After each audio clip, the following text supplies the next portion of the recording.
सालों से क्लासरूम में एक ही खामोश पैटर्न चलता आ रहा है। वही दो चार बच्चे टॉपर की लिस्ट में और वही दो चार चेहरे स्ट्रगल करते हुए पास होने के लिए। शुरू में ये फर्क बहुत मामूली लगता है, इतना छोटा कि कोई इसे सीरियस भी नहीं लेता। पर समय के साथ ये सिर्फ नंबरों का फासला नहीं रह जाता, यह एक आइडेंटिटी बन जाती है। और सच इससे कहीं ज्यादा डरावना है। फर्क इंटेलिजेंस का नहीं है, फर्क है तुम्हारा ब्रेन की वायरिंग का।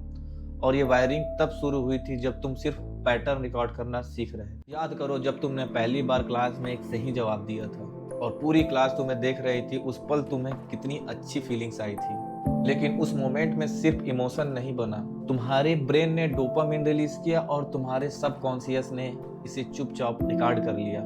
और यह पैटर्न रिवॉर्ड देता है। अब इसका उल्टा देखो, किसी बच्चे ने गलत जवाब दिया और पूरी क्लास उस पर हंसने लगी। उसके ब्रेन ने भी यह सब रिकॉर्ड कर लिया। यह पैटर्न जख्म देता है।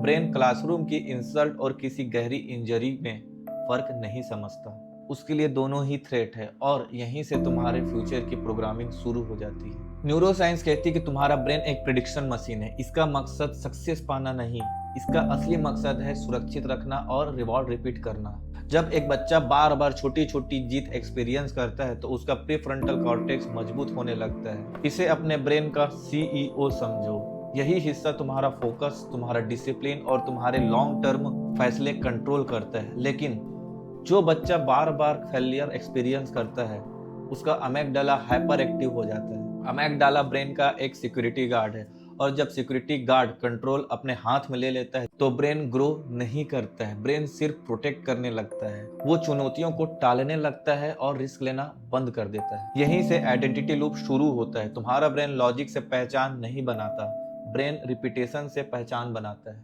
टॉपर का ब्रेन धीरे धीरे स्वीकार कर लेता है आई एम कैपेबल।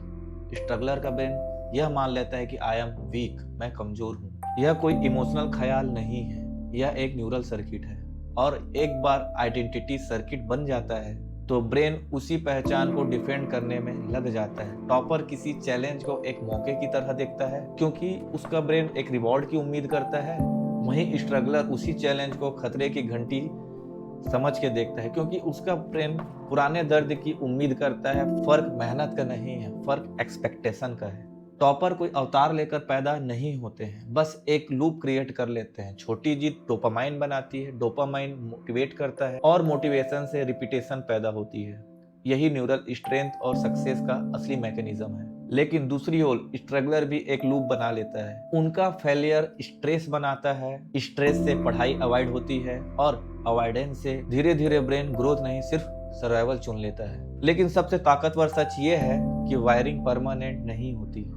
साइंस इसे न्यूरल प्लास्टिसिटी कहती है। तुम्हारा ब्रेन खोखले मोटिवेशन से नहीं बदलेगा, ब्रेन को चाहिए प्रूफ, छोटी छोटी जीत का सबूत। हर छोटी जीत तुम्हारे सिस्टम को एक नया एविडेंस देगी और नया एविडेंस पुरानी वायरिंग को काट कर एक नई पहचान खड़ी कर देगा। टॉपर और एक एवरेज स्टूडेंट के बीच फर्क मार्क्स का नहीं होता है, फर्क इस बात का होता है कि उनका ब्रेन भविष्य से क्या उम्मीद करता है। ब्रेन हकीकत को फॉलो नहीं करता है, ब्रेन आइडेंटिटी को फॉलो करता है। सवाल ये नहीं है कि तुम आज कौन हो, सवाल ये है कि तुम अपने सिस्टम को रोज क्या साबित करवा रहे हो। क्लैरिटी शोर में नहीं, साइंस में है।